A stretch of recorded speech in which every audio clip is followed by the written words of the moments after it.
Today's reading follows immediately on from last week.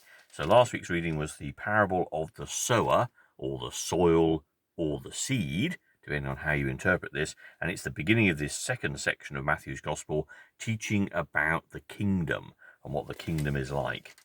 And this parable, in following the same pattern as last time, is told to the disciples and the crowd. And then there's a separate section when Jesus explains that to the disciples. It's important to note that this material appears only in Matthew's Gospel. The parable of the weeds. Jesus told them another parable. The kingdom of heaven is like this. A man sowed good seed in his field. One night, when everyone was asleep, an enemy came and sowed weeds amongst the wheat and went away. When the plants grew and the ears of corn began to form, then the weeds showed up. The man's servants came to him and said, "Sir, it was good seed you sowed in your field. Where did the weeds come from?" "It was some enemy who did this," he answered. "Do you want us to go and pull up the weeds?" they asked him. "No," he answered, "because as you gather the weeds, you might pull up some of the wheat along with them. Let the wheat and the weeds both grow together until harvest. Then I will tell the harvest workers to pull up the weeds first, tie them in bundles and burn them, and then to gather in the wheat and put it in my barn." When Jesus had left the crowd and gone indoors, his disciples came to him and said, "Tell us what the parable about the weeds in the field means." Jesus answered, "The man who sowed the good seed is the Son of Man. The field is the world. The good seed is the people who belong to the kingdom. The weeds are the people who belong to the evil one. And the enemy who sowed the weeds is the devil. The harvest is the end of the age, and the harvest workers are angels. Just as the weeds are gathered up and burned in the fire, so the same thing will happen at the end of the age. The Son of Man will send out his angels to gather up out of his kingdom all of those who cause people to sin and all others who do evil things, and they will throw them into the fiery furnace, where they will cry and grind their teeth. Then God will shine like the sun. Then God's people will shine like the sun in their Father's kingdom. Listen then, if you have ears. It is striking, isn't it, that the language of that explanation just leaps out at you. And there are phrases in there, particularly the use of the phrase, the Son of Man, which Jesus never used. The material is clearly written and constructed by Matthew, the author, in the context that he found himself in. And there are clear references here to the idea of the suffering and the injustice and the questioning that people would have had in the early church. Here is this marvelous good news of liberation and joy, people of light, fulfilled in life in all its fullness. And yet there are all these other people who don't want to listen. There are all these people who work for other motivations. There are people who don't see this, don't understand it. And why is this? It's a universal question for all people who've discovered God in their lives. How is it that this is shrouded in mystery to other people?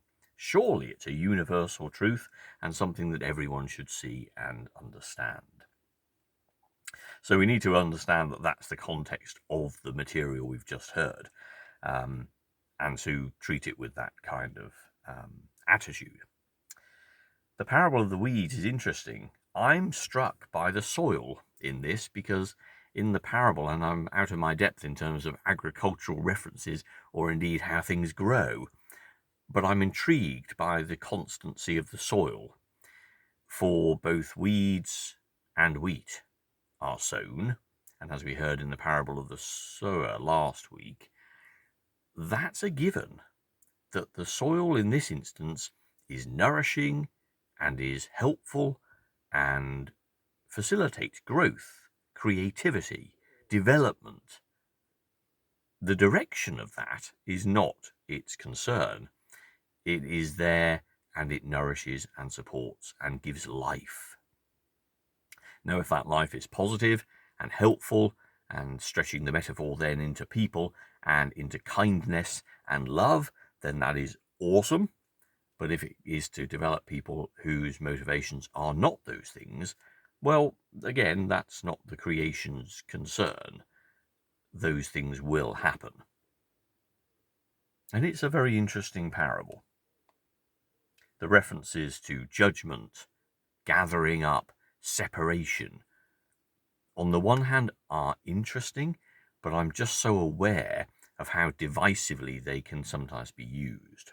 And certainly we get these marvelous, sometimes spirit-led ideas of Christians as people of light, of righteous, etc. But none of this, of course, is because of their actions. It's not because they're better people than others. It's just that we have found the truth of the situation. Our lives may be poor and horrendous, abused and full of sickness and suffering. It's not that life is better, but life has discovered its ultimate truth. So the people that God is referred to here in the parable, God's people, will shine like the sun, is more a state of being.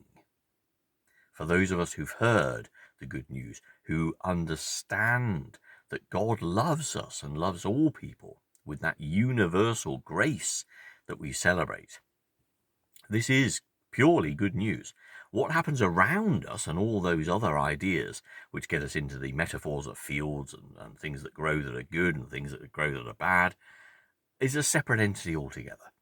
It's all about the relationship one has and the nurturing way in which God comes to us, provides us with this creation and allows us to grow. The explanation that Matthew provides it here is like a dictionary, isn't it? The man who sowed the seed, the soil, the field, etc. All of these things are defined. My first reading of the parable of the weeds was more about creation in the sense of the way that God intended the world to be or hoped the world would be people would all grow into that awareness. But all through the Old Testament, of course, through the different literary forms of poetry and myth and history, we learn again and again the things that we see in our own lives, that individual human beings like you and I have freedom to make our own decisions, that we see the world around us and we form our own way of being based on what we see and our sense of self-perception, how we treat ourselves, how we view ourselves in relation to other people and to the universe. And if we feel ourselves to be the center of that universe and the most important thing, then clearly we're going to miss the mark in terms of that universality of grace and acceptance and joy and unity that all brothers and sisters on this planet should enjoy, the respect one should have for one another, the love that one should be showing to one another. The soil nourishes all people. The world and God's great love is there for all people. It's what we do with it. In the kingdom that God would like to create, people would be all focused on God. For then, of course, they would find joy and peace, happiness and freedom from the strivings of this world and all the things that were mentioned in last week's parable, all the things that will stop people, prevent people, divert people away from this central truth that God's love is there for them, and that the most important thing any of us can do in our journey of life is to discover that for ourselves and truly understand the depth of love that the God who created all things has for us. For then there is joy indeed. Then there is strength indeed to cope with the world and its people, and to love, to dare to love without reserve, as Jesus did in his physical life. For all of us, constantly, the kingdom is not a place that is distant, far away, that needs a uniform or a code of behavior or a club we join into. It is a state of being, and it's a state of being here and now. We can think of ultimate salvation, and certainly in Matthew's context with the early church, this was very real. When will this suffering end? When possibly might we see our vision fulfilled? But again, you see, and this is true for all of us today, whenever we use language like when will our vision be fulfilled, when will what we hope for come to pass, these are irrelevancies. They are all consuming to us because that's the little bubbles we are. Our own physical world, our own physical being is the center of all we experience. But God's love for us helps us in a way that nothing else can to transcend ourself, to see a bigger picture, and to understand our place in all of creation. And in doing that, there is not only a deep sense of peace and assurance, but practical, hard love, the kind that helps others, that builds others up, that speaks words of comfort and creation, that grows into beautiful corn with many, many seeds that can bear so much fruit, as opposed to something that is ugly and tastes horrible. For all of us, we can make that decision. The difference in our parable with you and I is that we aren't predetermined to be wheat or weeds. We make that decision, either by actively deciding or by choosing not to decide, in which case nature takes its course. We have to see, truly see, that it is God who is at the center of our lives, that it is God who comes to us freely, offering us unconditional love, and that it is to abandon ourselves to that great glory where joy and peace are truly found.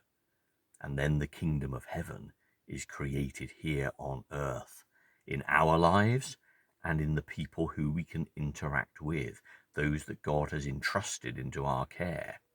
For we are not little islands.